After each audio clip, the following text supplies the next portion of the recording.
Good morning, good afternoon, good evening, all of my students.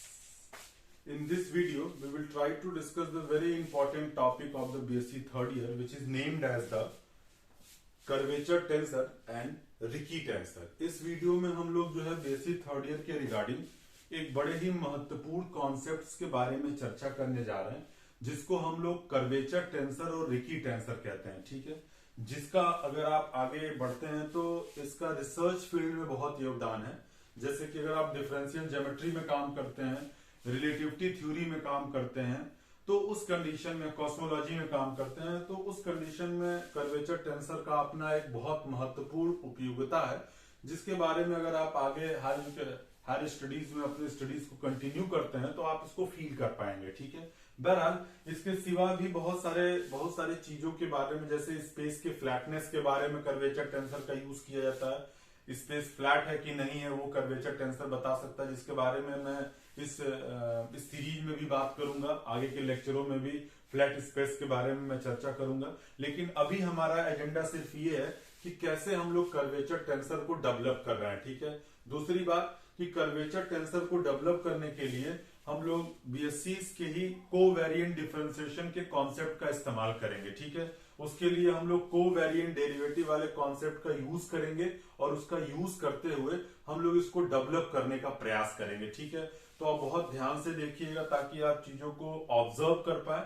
और अब ये series continue रहेगी, कोशिश की जाएगी कि जल्दी जल्दी कर्वेचर टेंसर और रिकी टेंसर वाले कॉन्सेप्ट को बाइंड अप करने का प्रयास किया जाए। ठीक है, तो आइए हम कर्वेचर टेंसर्स के बारे में पहले चर्चा करते हैं। कर्वेचर टेंसर को आप तीन तरीके से डेवलप कर सकते हैं, या तो आप कोवेरिएंट वेक्टर के सहारे से, या फिर आप कंटावेंट वेक्टर के सहारे से, या फिर आप मिक्स टेंसर ऑफ टाइप 1,1 के सहारे से भी कर्वेचर टेंसर को डेवलप किया जा सकता है। ठीक है, तो हम सबसे पहले तो कोवेरिएंट वेक्टर को ही लेके चले और देखेंगे कैसे कर्वेचर टेंसर डेवलप हो रहा है। ठीक है, तो अगर हम कर्वेचर टेंसर की बात करें तो कैसे इसका फॉर्मुलेशन है, कह सकते हैं आप, this is curvature tensor regarding to the covariant vector. ठीक है, तो हमने मान लिया कि वी आई आपके पास एक वेक्टर दिया गया है जो कि कंपोनेंट है किसका, जो कि कंपोनेंट है covariant this is covariant vector in x I coordinate system. ठीक है, आपने मान लिया। अब इस वी आई का आप यक्स जे के रिस्पेक्ट में कोवेरिएंट डेरिवेटिव लीजिए। तो क्या लिखेंगे आप, जो कि आप जानते हैं, this is V I with respect to J is equal to कुछ नहीं, आपको बहुत आसानी से याद रखना है, del this is V I और ये डेल एक्स जे माइनस, जब भी को रहेगा माइनस आएंगे, कंटा रहेगा प्लस आएगा, इसका प्रूविंग किया जाता है। और अगर मिक्स रहेगा तो एक कंटा के लिए प्लस, को के लिए माइनस हो जाएगा। ठीक है, दिस इज, इस ए को डमी बनाना, ए लिखा, और ये बताइए कि किस प्लेस पर है, दिस इज आई, और जिसके रिस्पेक्ट में है जे, मतलब ये आई प्लेस पे है तो आई यहां लिखा जाएगा। ठीक है, वी ए। ठीक है, से इक्वेशन नंबर 1। ठीक, नाउ इस इक्वेशन नंबर 1 का आप फिर से कोवेरिएंट डेरिवेटिव लीजिए। Again this is the construction process of the curvature tensor, covariant differentiation of equation 1 with respect to this is x के वी गेट। ठीक है, तो क्या लिखेंगे हम लोग, वी आई जे के, इसको डिनोट करते हैं, मतलब वी आई दिस इज जे, और किसके रिस्पेक्ट में हो रहा है, के। आपको ये पता है कि किसी भी कोवेरिएंट वेक्टर का जो कोवेरिएंट डेरिवेटिव होता है वो हमेशा एक टेंसर होता है जिसका टाइप 0,2 होता है। तो ये टेंसर है। अब टेंसर का कोवेरिएंट डेरिवेटिव लेना है तो सेम कॉन्सेप्ट देखिए, del V I with respect to J, with respect to J तो रहेगा किसके रिस्पेक्ट में हो रहा है, ये के रिस्पेक्ट में। चूंकि यहां पे दो इंडेक्स है तो यहां देखिए वी ए लिखा जाएगा, वी ए लिखा, और दिस इज जे क्योंकि क्वांटिटी आपकी है के रिस्पेक्ट में। ठीक है, ए को डमी बनाया और किस प्लेस पर आपने कवर किया, किस प्लेस पे, आई कवर पे। ठीक है, तो I लिखा और किसके रिस्पेक्ट में किया, K के रिस्पेक्ट में किया। फिर माइनस V और दिस इज I और दिस इज A। अब A लिखा किस प्लेस पे किया, J, और किसके रिस्पेक्ट में हो रहा है आपका, K के रिस्पेक्ट में। ठीक है, इसमें आपको कोई बहुत तकलीफ नहीं होनी चाहिए, बहुत सिंपल सा एजेंडा था जिसको आप आसानी से लिख सकते थे। ठीक है, अब यहां पर आप, लेकिन थोड़ा कंफ्यूजन है, ये ए यूज कर रहे हो तो यहाँ पे चूंकि ये डमी होता है तो आप यहाँ एच यूज करो। ठीक है, एच यूज कर लो, थोड़ा सा काम आसान हो जाएगा, एच और दिस इज एच। ठीक है, चूंकि ये एच डमी है तो कुछ भी यूज होता है, लेकिन चूंकि एक बार यूज हो चुका है इस नाते यहाँ पर एक दूसरा फ्रेश इंडेक्स यूज कर लो। ठीक है, अब इसको क्या लिख सकते हो आप लोग, और वी आई जे के is equal to del upon del X के बाहर ले लिया, ब्रैकेट में वी आई ऊपर से इक्वेशन 1 से वैल्यू रख दिया, तो डेल वी आई और this is del X J minus V A, this is A I J bracket close, minus यहां इसकी वैल्यू को रखा, बस आई की जगह एच कर देना है, तो डेल वी एच और ये del X J minus V A this is A और ये हो जाएगा एच जे। ठीक है, और ब्रैकेट क्लोज और बाहर हो जाएगा आपका दिस इज एच आई के, क्रिस्टोफर सिंबल सेकंड काइंड, और ये वी आई एच ऐसे ही रहने दिया एच और दिस इज जे के। इसमें आपको कोई तकलीफ नहीं होनी चाहिए। अंदर इसको भेजेंगे आप और वी आई जे के, ठीक है, इज इक्वल टू अंदर मूव करिए, तो del two V I upon this is del X K और ये डेल एक्स जे। ठीक है, माइनस इसको अंदर भेजा del V A, product rule लगेगा। ठीक है, क्योंकि वी ए भी कोऑर्डिनेट का फंक्शन होगा और ये भी कोऑर्डिनेट का फंक्शन होता है, तभी इसका चूंकि क्रिस्टोफर सिंबल सेकंड काइंड जो है मैट्रिक टेंसर पे डिपेंड करता है। मैट्रिक टेंसर जो होता है वो कोऑर्डिनेट्स का फंक्शन होता है। रिमान साहब ने दिया था ds square equal to G I J D X I D X J. ठीक है, बराबर, तो ये वी ए और ये हो जाएगा आपका डेल एक्स के और ये Christopher symbol A I J. ठीक है, फिर माइनस रहेगा, माइनस वी ए बाहर और ये डेल अपॉन डेल एक्स के, this is A I J. ठीक है, इसको लिखा हम लोगों ने माइनस डेल वी एच और ये डेल एक्स जे और दिस इज एच आई के। ठीक है, माइनस माइनस प्लस, ये हो जाएगा आपका वी ए गौर करिएगा, वी ए और this is A H J this is H I के। ठीक है, माइनस वी आई एच और ये हो जाएगा आपका एच जे के। ठीक है, this one is the equation number 2। आखिरी वाले को टच नहीं किया आपने। अब एक और इक्वेशन जनरेट करिए क्या कि J और K को रोल को इक्वेशन नंबर 2 में इंटरचेंज कर दीजिए। तो जैसे ही आप इसके रोल को, मैं यहां लिख रहा हूं, J और K को रोल को इंटरचेंज करो, क्या मिलेगा, V, दिस इज I और ये K J। जरा ध्यान पूर्वक इसको लिखिए, this is del two V I upon del X J और ये डेल एक्स के, बीच में माइनस होगा, this is del V A और ये हो जाएगा के की जगह जे, डेल एक्स जे और दिस इज ए और ये आई और ये के आखिरी में। ठीक है, फिर माइनस वी ए लिखा, वी ए और ये del upon del X J और ये ए, दिस इज आई के।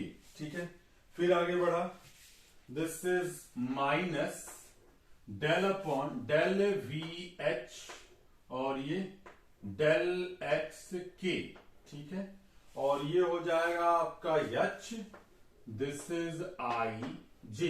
ठीक है, फिर प्लस हो जाएगा वी ए और यहां पे आप लिख सकते हैं कितना, दिस इज ए और ये हो जाएगा एच के और ये हो जाएगा H, this is I J, ठीक है। और minus V I with respect to H और दिस इज एच और ये के जे से इक्वेशन नंबर थर्ड, ठीक है। अब करिए क्या, इक्वेशन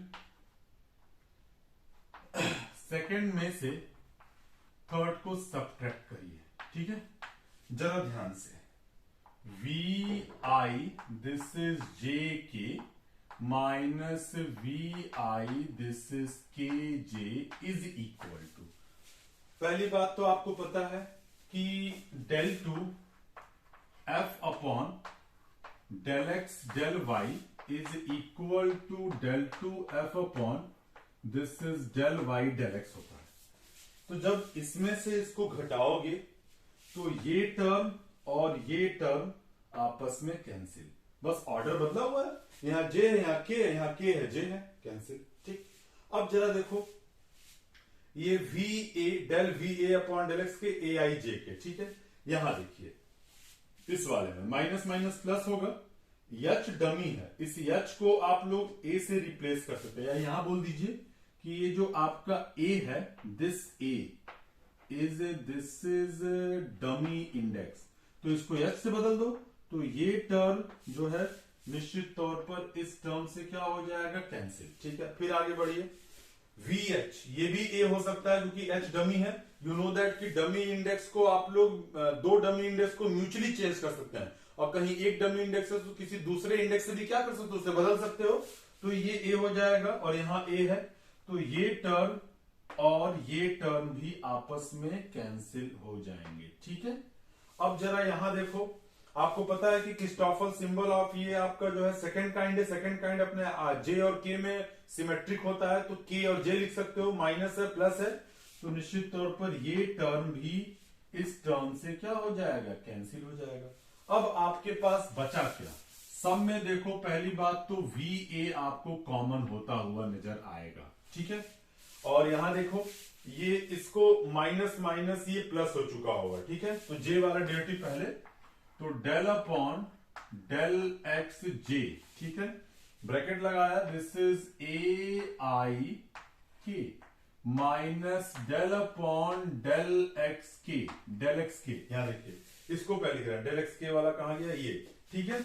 और ये हो जाएगा A, this is I J plus, plus क्यों, क्योंकि इसको पहले लिखेंगे, ये हो जाएगा आपका this is A, this is A H H J, और ये हो जाएगा दिस इज कितना एच और ये आई के, एक टर्म और प्लस नहीं minus, this is minus minus plus minus minus, ठीक है, ए और ये हो जाएगा एच के, ए एच के और ये H, this is I J, bracket close, से इक्वेशन नंबर 4, ठीक है। Now we put here this is R A I J K, इसको आप ऐसे याद रखिएगा, डेल जे आखिरी का 2 स्लॉट और ये डेल के, here this is A use करिए, जो प्लेस नहीं यूज हुआ आई और ये जे, ठीक है, दिस इज ए और ये आई और ये के, determinant close, plus determinant of again, this is ए को यूज करिए, ए यूज किया और एक नया इंडेक्स यूज कर लिया एच जे, ठीक है, फिर ए और दिस इज एच के और इसको क्लोज किया, अगेन बड़ा अच्छा इसको याद रखने के लिए एच और दिस इज आई जे और ये हो जाएगा आपका एच और दिस इज आई के, ठीक है। इसको जब आप ओपन करेंगे तो आर ए आई जे के इज इक्वल टू, ओपन करके देखिए क्या मिलेगा, del two upon del X J, this is A I K minus del upon del X K, ठीक है, और ये हो जाएगा ए आई जे, ठीक है, plus this is sorry A H J, A H J, और ये एच, दिस इज आई के, ठीक है, एच आई के माइनस हो जाएगा ए एच के, और दिस इज एच आई जे, से equation number 5, using 5 in equation number 4, using 5 in equation number 4 we get this is Vijk minus Vikj is equal to Va Raijk से equation number 6, ठीक है। तो ये जो आपका equation number 5 है, this is known as the curvature tensor, और इसका टाइप देखें तो ये 1,3 होता है, ठीक है। तो ये कर्वेचर टेंसर का डेवलपमेंट है। दूसरी बात कि ये जो आपका इक्वेशन नंबर 6 का राइट हैंड साइड है, अगर आप लेफ्ट हैंड साइड की बात करें तो ये टेंसर होगा 0,3 टाइप का, ये भी टेंसर होगा 0,3 टाइप का, तो रिजल्टेंट भी क्या मिलेगा 0, तो ये जो प्रोडक्ट आ रहा है पूरा, ये भी एक टेंसोरियल क्वांटिटी है जिसका टाइप 0,3 है। वैसे भी जो डमी इंडेक्स होता है उसका टाइप में एडिशन होता ही नहीं है, तो ये तो डमी है, तो ऊपर कोई इंडेक्स ही नहीं है, सिर्फ 3 इंडेक्स बचे हुए हैं, तो टाइप कितना होगा आपका 0,3 टाइप का हो जाएगा, ठीक है। तो this is the formulation of the curvature tensor. मैं फिर से बात कर रहा हूं, आप सबसे पहले कर्वेचर टेंसर कोवेरिएंट वेक्टर से डेवलप कर रहे हैं, ठीक है, कंटा से भी कर सकते हैं, मिक्स से भी कर सकते हैं। तो को लिया, इसको एक्सजे के रिस्पेक्ट में कोवेरिएंट डेरिवेटिव लिया, बहुत आसान है, del V I upon del X J minus V A को डमी बनाना है आई जे, ठीक है, से equation number 1। Again equation number 1 का covariant derivative with respect to X K ले लिया, तो वी आई जे के, ठीक है। अब ये आपका टेंसोरियल है, इसके रिस्पेक्ट में है, तो दिस डेल, इसका डेरिवेटिव किसके रिस्पेक्ट में, एक्स के, माइनस डमी बनाया वी एच कॉमा जे, आई को डमी बना दिया, आई एच लिखा जो जिस प्लेस पर है आई के, फिर माइनस वी आई जे की जगह एच को डमी बनाया, किस जगह पे आया जे के, ठीक है। इसमें क्या किया हमने, इसकी वैल्यू को रिप्लेस कर दिया इक्वेशन नंबर 1 से, इसकी वैल्यू को भी इक्वेशन नंबर 1 से, बशर्ते आई की जगह एच हो जाएगा, और ये आखिरी वाला ऐसे ही रहने दिया, सिंपली लिख दिया, ये लिखा और ये लिखा, प्रोडक्ट है। अब इसको अंदर भेजोगे तो डबल डेरिवेटिव हो जाएगा, माइनस प्रोडक्ट रूल लगेगा, इसका अलग से हुआ, इसका अलग से हुआ, 2 टर्म मिले, और minus this into this, minus minus plus, ये हो जाएगा, ठीक है। अब देखो ये मिला आपको, इसमें कहीं कोई दिक्कत नहीं। अब करिए क्या, इतना मिलने के बाद अब इसी इक्वेशन नंबर 2 में जे और के रोल को इंटरचेंज कर लिया, जहां जे है वहां के कर दिया, जहां के है वहां जे कर दिया, ठीक है। तो इक्वेशन नंबर 3 प्राप्त हुआ। इक्वेशन 3 में से 2 में से 3 को घटा रहे हैं। एक बात का ख्याल रखते हुए देखो, ये del V A upon del X K है, यहां देखो ये del V H upon del X K, तो आई और J with respect to B same है, बस ए का यहां ए है और यहां एच है, तो ये ए जो है डमी इंडेक्स है, तो डमी को एच से बदल दो, तो माइनस करोगे तो ये माइनस है, ये एच हो चुका है, और माइनस माइनस प्लस, ये दोनों क्या हो जाएगा, कैंसिल हो जाएगा, लोचा खत्म, ठीक है।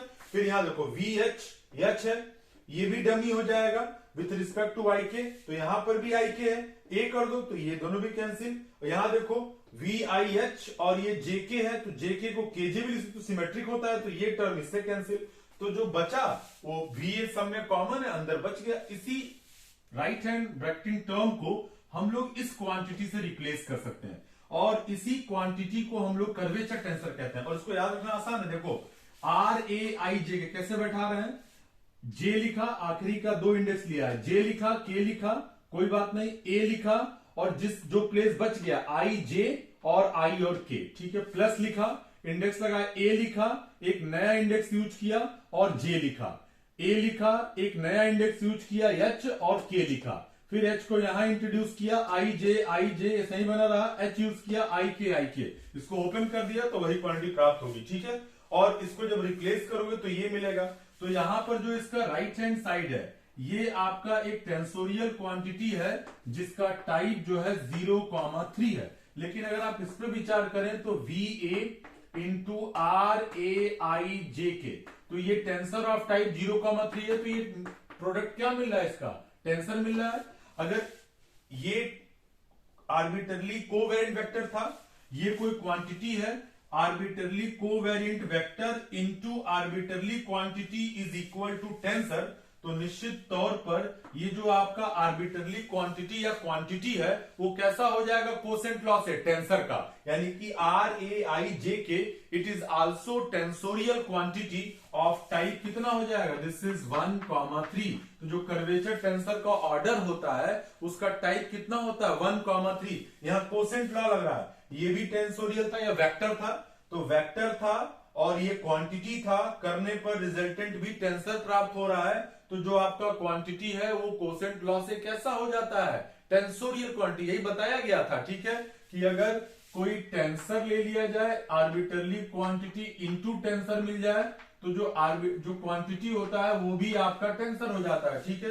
तो ये आपका जो है RAIJK is known as the curvature tensor. इसको ऐसे याद रखेंगे, इसका याद रखना आसान है क्योंकि ये पैटर्न ज्यादा अच्छा है बजाय इसके। अगर ये पैटर्न याद रखेंगे तो आसानी से आप इसे एग्जाम में लिख पाएंगे, ठीक है। और इसका टाइप जो है 1,3 होता है और इसको जीबी रीमान और ED क्रिस्टोफल साहब ने डेवलप किया था, मतलब इसका फॉर्मुलेशन किया था, ठीक है।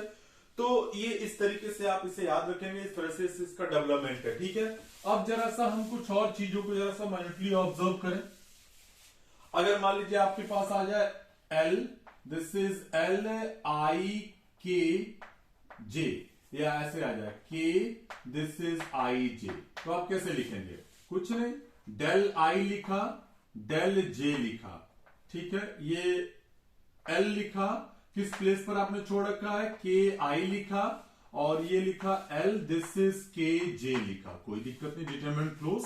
प्लस यहां पे देखिए, यहां पर सीधे सीधे L लगाएंगे, जो आ रहा L, और एक नया इंडेक्स यूज किया, H यूज कर सकते हो, 2T कुछ भी, तो H और ये I हो गया, ठीक है। फिर L हो गया, H हो गया, और ये J हो गया।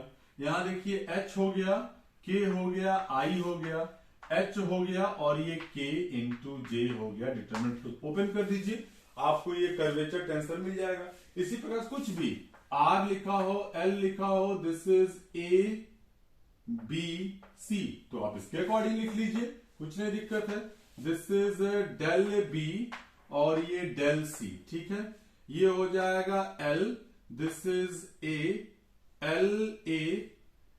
LAB, और this is L, this is AC, और फिर आप यहां नया इंडेक्स L तो रहेगा ही रहेगा, एक नया इंडेक्स यूज कर लीजिए, दिस इज DB, ठीक है।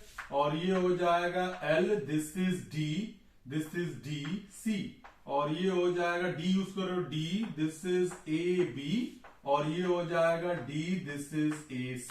ओपन कर दीजिए। इस तरीके से आप इसके फार्मूले को याद कर सकते हैं, क्योंकि एग्जाम में डायरेक्ट भी इसका वैल्यू को याद रखना होता है, तो इसको आसानी से परफॉर्म कर सकते हैं, ठीक है। तो ये कर्वेचर टेंसर का फॉर्मुलेशन था कोवेरिएंट वेक्टर के थ्रू। नेक्स्ट वीडियो में हम लोग जो है कंटावेरिएंट वेक्टर से इसको डेवलप करने का प्रयास करेंगे, सेम डिफिनीशन आएगा, और मिक्स टेंसर से भी डेवलप करेंगे, ठीक है। और उसके बाद हम लोग रिकी टेंसर की बात करेंगे। तो ये अब हम लोग कंटिन्यूअसली इस लेक्चर सीरीज को कंटिन्यू करेंगे ताकि इस चैप्टर को बाइंड अप करने का जल्दी जल्दी प्रयास किया जाए। तब तक के लिए बहुत बहुत धन्यवाद।